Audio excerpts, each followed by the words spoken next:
Welcome to this explainer. So, if you're standing in a woodshop class right now, you're literally surrounded by lumber. But have you ever actually stopped to wonder where it all comes from? Well, today we're going to trace those exact pieces of wood sitting on your shop workbenches all the way back to their global roots.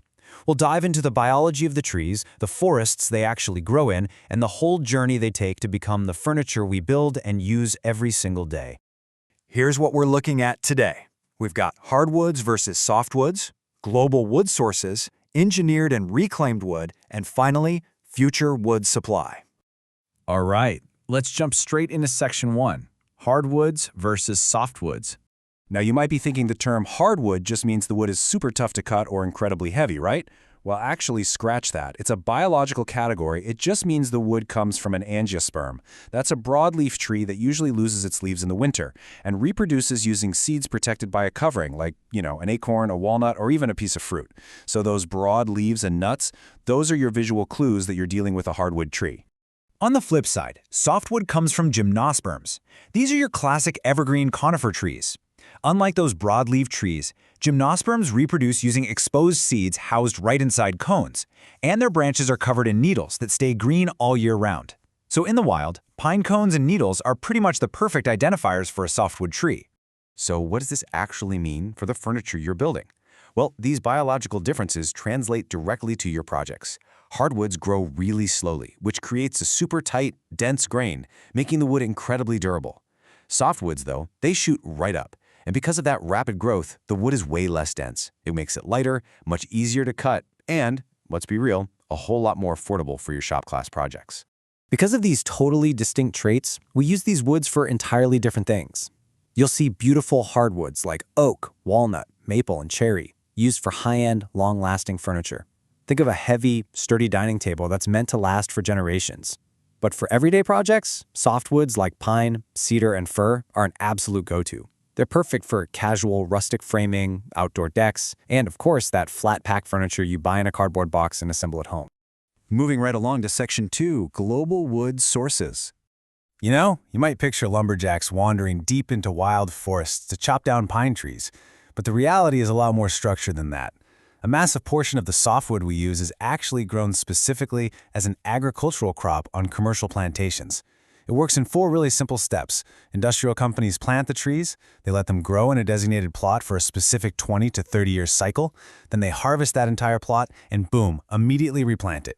It's this continuous, carefully managed cycle that keeps a steady supply of lumber flowing into our wood shops without destroying wild natural habitats.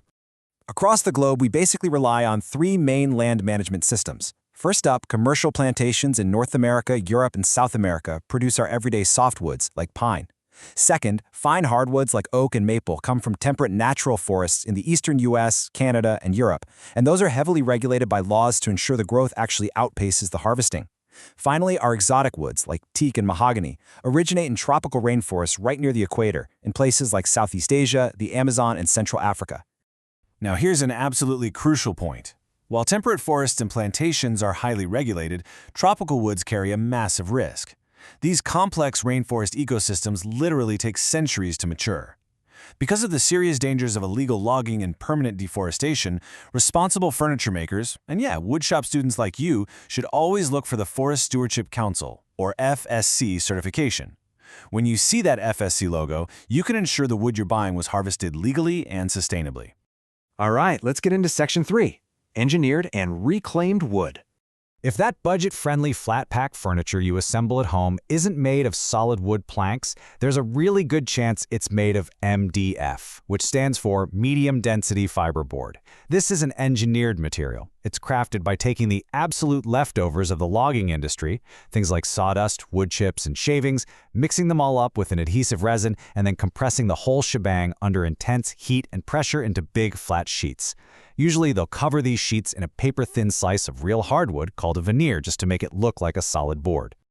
Now, engineered wood might not seem quite as glamorous as a solid, heavy slab of oak, but it's actually a fantastic example of modern zero-waste manufacturing. Think about it. Today, we waste far less of the tree than we used to. By rescuing leftover bark, sawdust, and random scraps that would have otherwise just been thrown away or burned, we're making the absolute most out of every single tree we harvest. Another incredibly popular and, let's face it, super visually rustic material for furniture making is reclaimed wood. Instead of coming from a living forest, this wood comes from old buildings and structures. It gives a brilliant second life to amazing old-growth timber that gets salvaged from demolished barns, old factories, discarded shipping pallets, and even retired wooden boats. It's just a fantastic way to find incredibly dense, character-filled wood that you simply cannot easily find in commercial forests today. And that brings us to our final part, Section 4, Future Wood Supply. With human populations rapidly expanding, housing demand skyrocketing, and our global forests changing, it's a completely fair question to ask. Is the world simply going to run out of wood entirely? Like, are we headed for some barren wasteland where there are absolutely no trees left to build with? Well, the short answer is no. Wood is what we call a renewable resource. That means it won't completely run out, because it can be replenished, either naturally or by human effort. Unlike finite resources like oil or metal, which are just gone once we dig them out of the earth, we can always plant more trees. In fact, in places like the US and Europe, the total volume of standing trees has actually increased over the last century thanks to strict management laws. However, not running out entirely definitely isn't the same thing as having plenty of the right wood. We are currently facing a serious global timber supply squeeze for a few major reasons. First, there's the tropical hardwood crisis, where old-growth rainforests aren't just being logged, they're being permanently burned down to clear space for agricultural crops like cattle and soy. Second, climate change is bringing historic wildfires, severe droughts, and devastating insect infestations like bark beetles that are wiping out millions of acres of wild timber across North America and Europe. And finally, there's the green building boom. Architects are actively trying to move away from using concrete and steel, so they're buying up massive amounts of wood to build eco-friendly skyscrapers using these really thick, multi-layered engineered panels called mass timber. So while we aren't going to run out of wood completely, we're definitely entering an era where high-quality, solid wood is going to become significantly more expensive and a lot harder to find.